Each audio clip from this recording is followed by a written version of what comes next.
నమస్తే, welcome to Khadri news. మొన్న ఏదైతే ఎలక్షన్ కమిషన్ పెన్షన్లు, వృద్ధాప్య పెన్షన్లు అవి దాని గురించి వాలంటీర్ల ద్వారా పంపిణీ చేయొద్దండి, దానికి ప్రత్యామ్నాయ మార్గాలు చూపండి అని చెప్పి ఎలక్షన్ కమిషన్ రాష్ట్ర ప్రభుత్వాన్ని ఆదేశించడం జరిగింది.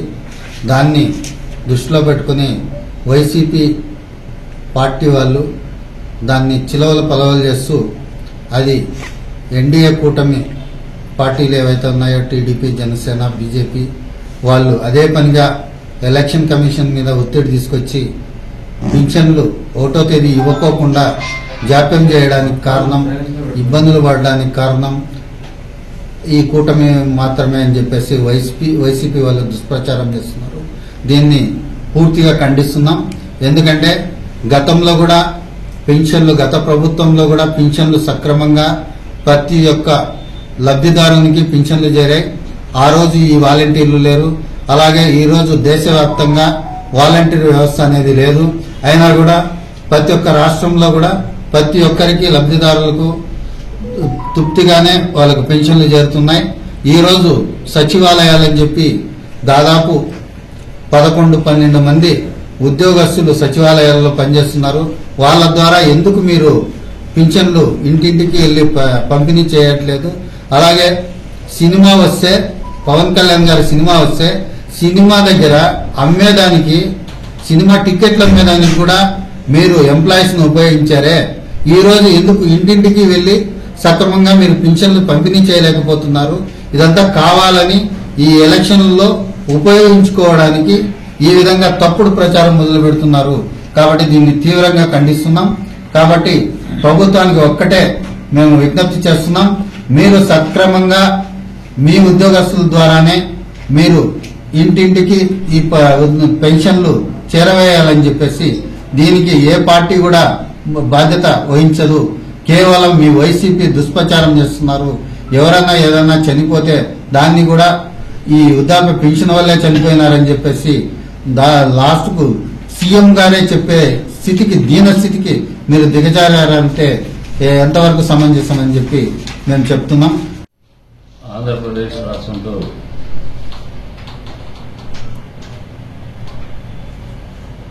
తెలుగుదేశం, బీజేపీ, జనసేన కూటమి, ఎన్డీఏ కూటమి ఏదైతే ఉందో ఈ రాష్ట్రంలో ఒక మార్పు తీసుకురావాలా, ఏదైతే జగన్మోహన్ రెడ్డి గారి రాక్షస ప్రభుత్వాన్ని అంతమొందించాలంటే అందరూ ఏకం కావాల్సినటువంటి అవసరం ఉంది. ఏదో వ్యక్తిగత అవసరం అయితే కాదు, లేదంటే ఒక పార్టీకో ఒక వ్యక్తికో సంబంధించినటువంటి అవసరం కాదు. ఆంధ్రప్రదేశ్ రాష్ట్ర తెలుగు ప్రజల అవసరం, ఒక చారిత్రాత్మకమైనటువంటి అవసరం రీత్యానే ఈరోజు ఎన్డీఏ కూటమి 2024 సార్వత్రిక ఎన్నికల్లో పోటీ చేయబోతోంది. ఈ రోజున జగన్మోహన్ రెడ్డి గారిని గమనిస్తే మీరు ఒకసారి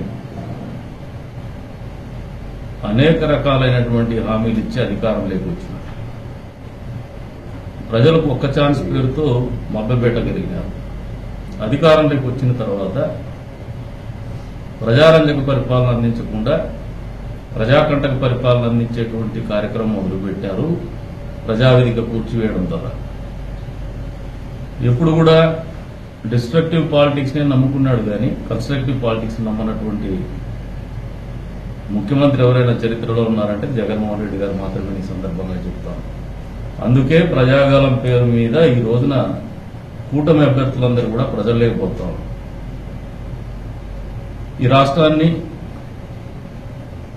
మత్తు పదార్థాల బారి నుండి కాపాడుకోవడానికి యువతను, అదే రకంగా నిలిచిపోయినటువంటి పెండింగ్ ప్రాజెక్టులని, సాగునీటి ప్రాజెక్టులని మళ్లీ పూర్తి చేయాలంటే తప్పకుండా ఎన్డీఏ కూటమి గెలవాల్సినటువంటి అవసర రీత్యాన్ని ఆలోచించే ఎన్డీఏ కూటమిగా ఎన్నికలు ఎదుర్కోబోతాం. అంతేకాకుండా ఇచ్చినటువంటి హామీలు సిపిఎస్ రద్దు చేయలేదు. ప్రభుత్వ ఉద్యోగులైతే వైన్ షాప్ దగ్గర మందమ్మించినారు. టీచర్లు స్కూళ్లలో బాత్రూములు గడుగుతారు. చిక్కిల్లో చీమలు, దోమలు, బొద్దింకలు కూడా వస్తాయి. అంటే ఈయన చేసే ప్రతి స్కీమ్ కూడా ఒక స్కామ్ కింద ఉన్నటువంటి పరిస్థితులు గమనించినటువంటి రాజకీయ పార్టీలన్నీ కూడా ఈ రాక్షసులను అందమంచి పొందించాలనే ఆలోచనతోనే కూటమిగా ముందుకు పోతుంది. మీరు ఒకసారి గడిచిన 10 సంవత్సరాల కాలంలో ఎన్డీఏ ప్రభుత్వము ప్రవేశపెట్టిన ప్రతి బిల్లును కూడా సమర్థించినటువంటి జగన్మోహన్ రెడ్డి గారు ఆంధ్ర రాష్ట్రంలో మాత్రము ఎన్డీఏ కూటమిలో తెలుగుదేశం పార్టీ ఎన్డీఏ కూటమిలో భాగస్వామ్యమైందంటేనే ముస్లింలను రెచ్చగొట్టేటువంటి కార్యక్రమం మొదలుపెట్టారు. గడిచిన 10 సంవత్సరాల కాలంలో సిఏఏ ద్వారా బిల్లు ప్రవేశపెట్టిన సిఏఏకి ఎవరు సమర్థించినారు? పోనీ ఆ సిఏఏ తర్వాత ఎవరికైనా ముస్లింలకు ఇబ్బంది జరిగిందా? ఆర్టికల్ 371 రద్దు చేయడం ద్వారా ఈ రోజున కాశ్మీర్లో ఉన్నటువంటి ముస్లిం సమాజం ఎక్కడైనా ఇబ్బంది పడేటువంటి పరిస్థితులు తలెత్తినాయా? లేదు, ముస్లిం హక్కులకు ఎక్కడైనా ఇబ్బందికరమైనటువంటి పరిస్థితులు తలెత్తినాయా? ఇవన్నీ కూడా ముస్లిం సోదరులు ఆలోచన చేస్తున్నారు. బీజేపీతో పొత్తంటూనే కూటమి అభ్యర్థులు పోటీ చేసే ప్రతి నియోజకవర్గంలో కూడా ప్రత్యేకించి ముస్లిం సోదరులు సోదరిమణులు సమాజం ఎక్కువ ఉన్నటువంటి నియోజకవర్గం కదిరి లాంటి నియోజకవర్గాలు కేవలం మత విద్వేషాలు రెచ్చగొట్టడం ద్వారా కేవలం మతాన్ని నమ్ముకునే ఓటేయమనేటువంటి ఆలోచనని చొప్పించడం ద్వారా సమాజంలో చొప్పించడం ద్వారా రాజకీయ లబ్ధి పొందాలనే ఆలోచనతో ఈ రోజున వైఎస్ఆర్సీపీ పార్టీ దాని అభ్యర్థులు దాని అనుచరగణమందరూ కూడా మూకుమ్మడిగా ఒక ఆలోచన లేకపోయేసి అది అమలు చేసేటువంటి కార్యక్రమం మొదలుపెట్టారు. ముస్లిం హక్కుల పరిరక్షణ అనేది ఎన్డీఏ బాధ్యతగా తీసుకుంటుంది. ప్రత్యేకించి తెలుగుదేశం పార్టీ ముస్లిం హక్కుల పరిరక్షణ అనేది నిరంతరము మా పార్టీ సిద్ధాంతంలో భాగం అనేది మీరందరూ కూడా గమనించాల్సినటువంటి అవసరం ఉంది, నమ్మాల్సినటువంటి అవసరం కూడా ఉందని కూడా ఈ సందర్భంగా తెలియజేస్తాను. పక్కనే ఉన్నటువంటి పులివెందుల వల్ల వైఎస్ ఫ్యామిలీ రాజకీయ నేపథ్యం కావచ్చు, రాజకీయ చరిత్ర కావచ్చు, రాష్ట్రంలో వేరే ప్రాంతాలలో తెలియకపోవచ్చు కానీ కదిరి ప్రాంత వాసులకైతే సుపరిచితమే. ఎందుకు చెప్తున్నా అంటే చెన్నారెడ్డి గారిని ముఖ్యమంత్రి పదవి నుంచి దింపేయాలంటే ఓల్డ్ సిటీలో మత కల్లోలాలు రెచ్చగొట్టినటువంటి ఘనత రాజశేఖర రెడ్డి గారికి ఆయన కుటుంబానికి దక్కుతుంది. తద్వారా రాజకీయ లబ్ధి పొందేటువంటి ఆలోచన చేసి సఫలీకృతుడు కూడా అయినాడు ఆయన పదవిచ్యుడిని చేయడంలో. ఈరోజు అదే రకమైనటువంటి ఆలోచన విధానం ప్రతి చోట కూడా చేస్తా పోతా ఉన్నారు. ముస్లిం సమాజం అంతా కూడా తస్మాత్ జాగ్రత్త. దాదాపు 40 సంవత్సరాల పార్టీ తెలుగుదేశం పార్టీ. గడిచిన 10 సంవత్సరాల్లో అధికారంలో ఉన్నటువంటి కూటమి ఎన్డీఏ కూటమి. ఎప్పుడు ఎక్కడా ముస్లిం సమాజానికి వీసమెత్తు నష్టం జరిగినటువంటి దాఖలాలు లేవు. జరిగేటువంటి పరిస్థితులు కూడా ఉండవు. జరిగేటువంటి పరిస్థితులు తలెత్తితే తెలుగుదేశం పార్టీ ఏ స్థాయిలో అయినా మీకోసం మీ పక్షాన్ని నిలబడి గొంతుగా వినిపించడానికి, పోరాడడానికి, మీ హక్కులు కాపాడడానికి సంసిద్ధంగా ఎప్పుడైనా ఉంటుంది. రాజకీయ ప్రయోజనాల కంటే మీ హక్కుల పరిరక్షణే మాకు ధ్యేయంగా ఉంటుందని చెప్పి కూడా నమ్మమని చెప్పేసి ఈ సందర్భంగా తెలియజేస్తాను. అంతేకాదు ముస్లిం సమాజం యొక్క సంక్షేమం కావచ్చు, అభివృద్ధి కావచ్చు ఎక్కడైనా జరిగిందా అంటే ఈ ఆంధ్రప్రదేశ్ రాష్ట్రంలో అది తెలుగుదేశం పార్టీ హయాంలోనే జరిగింది. ఇమాం మౌజులకు జీతాలు ఇచ్చిందేది తెలుగుదేశం పార్టీ. మసీదుల పునరుద్ధరణ చేసిందేది తెలుగుదేశం పార్టీ. కబ్రస్థాన్ కాంపౌండ్ వాళ్లకు దోహదం చేసిందేది, కట్టించిచ్చిండేది తెలుగుదేశం పార్టీ. రంజాన్ తోఫా ఇచ్చిండేది తెలుగుదేశం పార్టీ. ఇవన్నీ కూడా ఆలోచనలు ఎక్కడి నుంచి పుడతాయంటే ప్రేమ ఉన్నప్పుడు, ఆ సమాజం పట్ల గౌరవం ఉన్నప్పుడు, అంకిత భావం ఉన్నప్పుడు మాత్రమే ఈ ఆలోచనలు వస్తాయనేది వాస్తవాన్ని ముస్లిం సమాజంలో ఉన్నటువంటి ప్రతి ఒక్కరు కూడా అర్థం చేసుకోవాలని కోరుతా ఉన్నారు. అంతేకాకుండా ఈ రోజున ఎన్డీఏ కూటమి అప్పుల పాలైనటువంటి ఆంధ్రప్రదేశ్ రాష్ట్రాన్ని కాపాడుకోవాలనే ఆలోచనతోనే ఎన్డీఏ భాగస్వామిగా ముందుకు పోవాలనే ఆలోచనతో ఎన్నికల్లో పోటీ చేస్తాను. ఈ రోజున మా ఆలోచన ఒకటే, కష్టాల్లో ఉన్నటువంటి ఆంధ్రప్రదేశ్ రాష్ట్రాన్ని, అప్పుల పాలైనటువంటి ఆంధ్రప్రదేశ్ రాష్ట్రాన్ని, మత్తులో జరుగుతున్నటువంటి ఆంధ్రప్రదేశ్ యువతని కాపాడుకోవాలంటే కేంద్ర ప్రభుత్వంలో భాగస్వామిగా ఉండాల్సినటువంటి అవసరము, కేంద్ర ప్రభుత్వంతో సఖ్యతగా ఉండాల్సినటువంటి అవసరము, ఆవశ్యకతను దృష్టిలో పెట్టుకునే ఎన్డీఏ కూటమిలో కొనసాగుతున్నాం అనేది సుస్పష్టమని చెప్పేసి కూడా అందరికి కూడా తెలియజేస్తారు.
ఈరోజు భారతీయ జనతా పార్టీ, తెలుగుదేశం, జనసేన ఉమ్మడి అభ్యర్థిగా సత్యకుమార్ గారు ఈరోజు అన్ని వర్గాలను కలుపుకొని ఒక బీసీ ముద్దుబిడ్డ ఈ ధర్మారం ఎమ్మెల్యేగా కాబోతున్నాడు. అనేక సంవత్సరాలుగా ఒక బీసీకి ఇక్కడ టికెట్ రావాలని చెప్పేసి ధర్మవరం వాసుల యొక్క కళ నెరవేర్చినటువంటి మన భారతీయ జనతా పార్టీ. అదేవిధంగా మనం చూసాం, తెలుగుదేశం వాళ్ళు ఖచ్చితంగా మా ఉమ్మడి అభ్యర్థిని గెలిపించుకునే బాధ్యత మాకుంది, ఆ పొద్దుతరం మాకుందని చెప్పి ఎక్కడ కూడా చెప్పడం జరుగుతూ ఉంది. అదేవిధంగా జనసేన వాళ్ళు చెప్తా ఉంటారు. కాబట్టి ప్రజలు కూడా వాళ్ళందరూ కూడా అనుకూలంగా ఈసారి సత్యకుమారి గారిని గెలిపించుకొని ఈ యొక్క ధర్మవరానికి అభివృద్ధి అంటే ఏమిటో చూపించుకునే విధంగా ప్రజలందరూ కూడా సహకరిస్తారని చెప్పేసి తెలియజేసుకుంటున్నాం.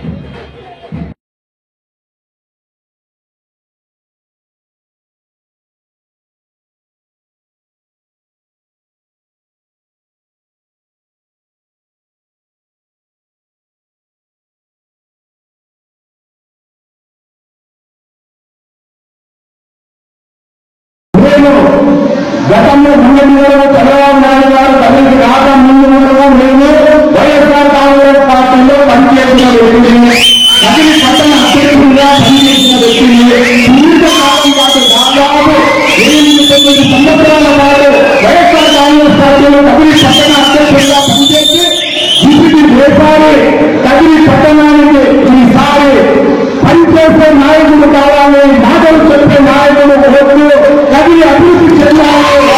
నేను ఉన్నాను, మీకు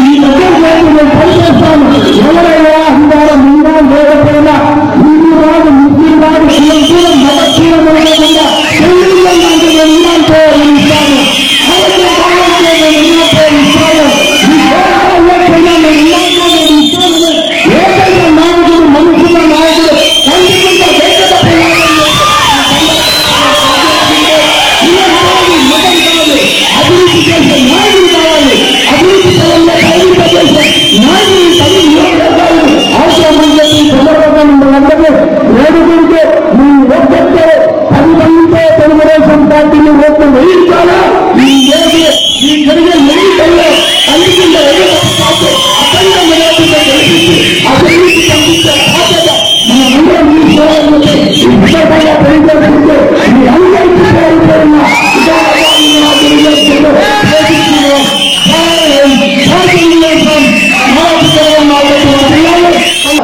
జగన్మోహన్ రెడ్డి నాయకుడికి మంచి పేరు పెట్టుకోవాలనుకుంటున్నారు.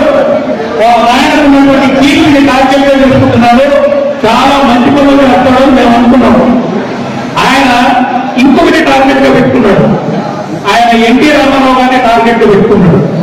విశ్వవిఖ్యాత నట సార్వభౌమంగా ఆ నట సార్వభౌమం నేను రక్షించాలని చెప్పి ప్రయత్నం చేస్తాను. అంటే ఎన్టీ రామారావు గారి కంటే కూడా నేనే పెద్ద నటుడిని అని ప్రూవ్ చేసుకోవడానికి ప్రయత్నం చేస్తాను. ఆయన జగన్మోహన్ రెడ్డి గారు జగన్మోహన్ రెడ్డి అని అర్థం చెప్పి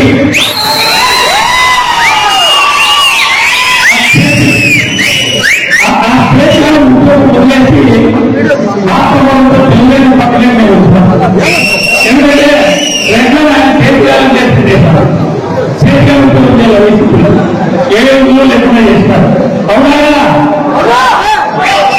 సో ఈ జగన్మోహన్ రెడ్డి మోసం రెడ్డి అని మనందరికీ తెలుసు, అందరికీ తెలుసు.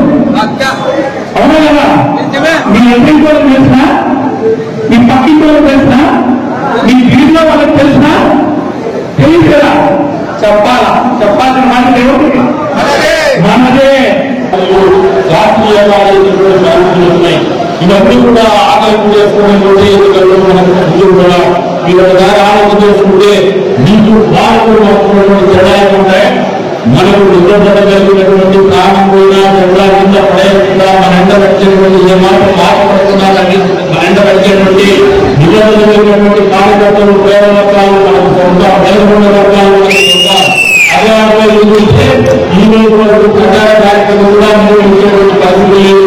నిన్న రోజుల్లో మమ్మల్ని రోజులతో మాట్లాడితే ఎందుకు మీరు ప్రచారం చేయలేదంటే మీరు ప్రచారం చేసేటువంటి ఆలోచనలు లేదు. డబ్బులు పంచే కార్యక్రమంలో మాత్రమే అందుకుంటామని చెప్పేసి తెలియజేస్తున్నారు. అంటే డబ్బులు ఇచ్చి రోజులు దానం చేసినారు.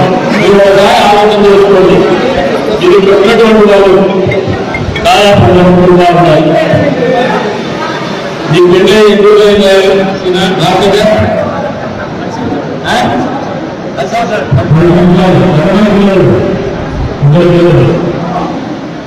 నువ్వు భార్య పిల్లలు పెట్టుకున్నావా? ఈ భార్య పిల్లలు పెట్టుకున్నావా? మరి మనం 20 సంవత్సరాలు కలిసి వస్తున్నాం. భార్యాభర్తల మధ్య ఆర్థికమైనటువంటి అంశాలను కేవలం పదవి అనుకుంటారు. కేవలం మళ్ళీ నాయకులు జరుగుతున్నారని ఆలోచన అనుకుంటారు. కానీ పక్కన 5,000 కోట్లు వస్తారంటే ఆలోచన చేసుకోండి. ఎందుకు 5,000 కోట్లు వస్తారని అంటే అవకాశం కోసం, ఆర్థికంగా చదవడం కోసం. అక్కడ వదలాగా ఇక్కడ సంపాదించుకోవాలనుకుంటారా? ఇక్కడ ఏమున్నాయా రాజకీయాలు సంపాదించాలి.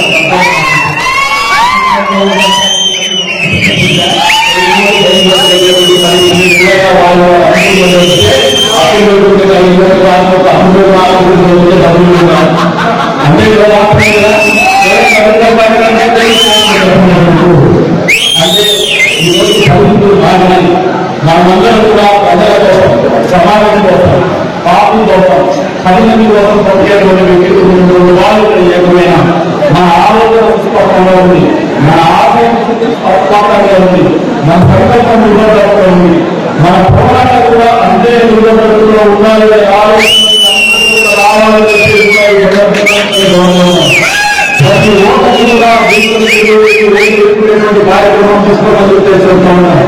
ఏదైనా సూపర్ సిక్స్ గురించి విస్తృతంగా మహిళలు మోసపోయినారు, ఉద్యోగస్తులు మోసపోయినారు, టీచర్లు మోసపోయినారు, పౌరుల కార్మికులు మోసపోయినారు, మందు కార్మికులు మధ్య వ్యాపారాలు కూడా మోసపోయినారు. ఇన్ని రంగాల ద్వారా అన్ని రంగాలను మోసం చేసి ఆలోచనటువంటి ఉద్యోగస్తులు కానీ ప్రభుత్వం కానీ చరిత్రలో ఎప్పుడు లేదు. ముందు భారతదేశంలో మాత్రమే మీరందరూ గ్రహించిన ప్రకారం ఈరోజు అన్ని రంగాలకి ఆదాయం వల్ల మన రాష్ట్రానికి ఒక రాజధాని వల్ల మన రాష్ట్రానికి పోరాటం కావాలా, ఉద్యోగస్తులకు సీనియర్ కావాలా, పెన్షన్ 1 తారీఖు మోసం చేయకుండా అబద్ధాలు చెప్పకుండా ఎన్నికల్లో ప్రజలు పెన్షన్ అనేది చంద్రబాబు నాయుడు గారు ఒకసారి 200 రూపాయలు పెంచింది, 1000 రూపాయలు చేశారు, 1000 రూపాయలు పెంచింది, 2000 చేసినటువంటి ఘనత తెలుగుదేశం పార్టీ. 2000 రూపాయలు పెంచింది 3 సార్లు 6 జగన్మోహన్ రెడ్డి ఈ మాట్లాడాలని ప్రజల్లో ప్రజలు ఇంకా పేదవాళ్ళ జీవితాల పట్ల ఎన్నటి పనుల్లో చంద్రబాబు నాయుడు గారు ముఖ్యమంత్రిగా పనిచేస్తారో తెలియజేస్తున్నారు. అంతే స్థాయిలో ఈ ప్రాంతంలో నవీకరణను తీసుకురావాలనేది ఒక కళ. ప్రతి ప్రాంతానికి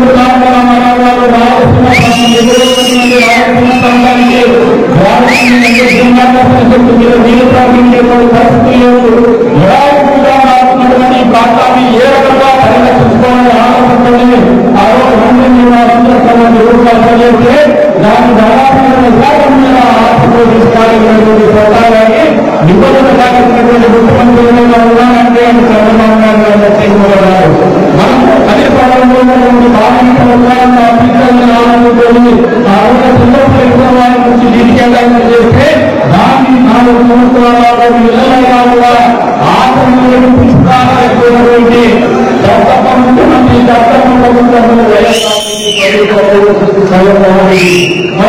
అన్ని రకాలుగా మన ప్రాంతాన్ని అన్యాయం చేస్తున్నారు. పంపిస్తే నీళ్ళు చెరువులేని కనీసము మీరు ఎన్నుకున్నటువంటి ఎమ్మెల్యే ఎప్పుడైనా ఇప్పుడు ఎన్నుకోవడం ఎమ్మెల్యే కూడా ఏదైనా ధైర్యంగా ఎన్నుకున్నప్పుడు ప్రజా సమూహంలో మా ప్రాంతానికి కావాలా నిలదీసేటువంటి సంపూర్ణ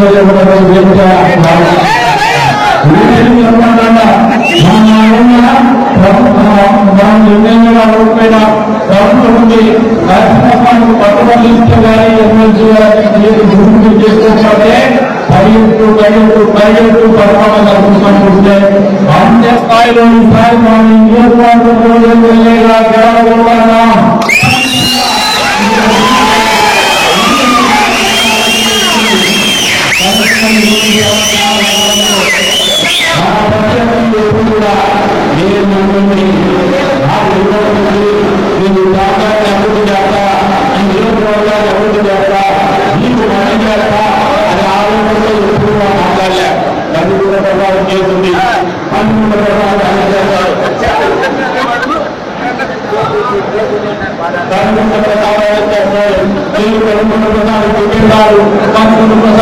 ఎన్నికలను పోటీ చేయడానికి అర్హులు ఇట్లే చెప్తారు కానీ ఎప్పుడైనా మీరు పోటీ చేసి మా ప్రజలు మాట్లాడారు. అంటే ఎంతసేపు ఆత్మవిశ్వాసం లేని ఎన్నిక లేని నిబద్ధత లేనటువంటి నాయకత్వాన్ని ఆ పార్టీ ఎన్ని కష్టాలు వచ్చినా, ఎన్ని ఇబ్బందులు వచ్చినా, ఎన్ని రకాలైనటువంటి ఇబ్బందులు అన్నింటినీ మనం ఎన్నికల్లో పోటీ గెలుస్తామని చెప్పి 4 సంవత్సరాల 9 నెలల క్రితం ఇదే పార్టీలో మళ్ళీ ఎమ్మెల్యేగా పోటీ చేస్తామని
భారతీయ జనతా పార్టీ, తెలుగుదేశం, జనసేన ఉమ్మడి అభ్యర్థిగా సత్యకుమార్ గారు ఈరోజు అన్ని వర్గాలను కలుపుకొని ఒక బీసీ ముద్దుబిడ్డ ఈ ధర్మారం ఎమ్మెల్యేగా కాబోతున్నాడు. అనేక సంవత్సరాలుగా ఒక బీసీకి ఇక్కడ టికెట్ రావాలని చెప్పేసి ధర్మవరం వాసుల యొక్క కళ నెరవేర్చినటువంటి మన భారతీయ జనతా పార్టీ. అదేవిధంగా మనం చూసాం, తెలుగుదేశం వాళ్ళు ఖచ్చితంగా మా ఉమ్మడి అభ్యర్థిని గెలిపించుకునే బాధ్యత మాకుంది, ఆ పొద్దుతరం మాకుందని చెప్పి ఎక్కడ కూడా చెప్పడం జరుగుతూ ఉంది. అదేవిధంగా జనసేన వాళ్ళు చెప్తా ఉంటారు. కాబట్టి ప్రజలు కూడా వాళ్ళందరూ కూడా అనుకూలంగా ఈసారి సత్యకుమారి గారిని గెలిపించుకొని ఈ యొక్క ధర్మవరానికి అభివృద్ధి అంటే ఏమిటో చూపించుకునే విధంగా ప్రజలందరూ కూడా సహకరిస్తారని చెప్పేసి తెలియజేసుకుంటున్నాం.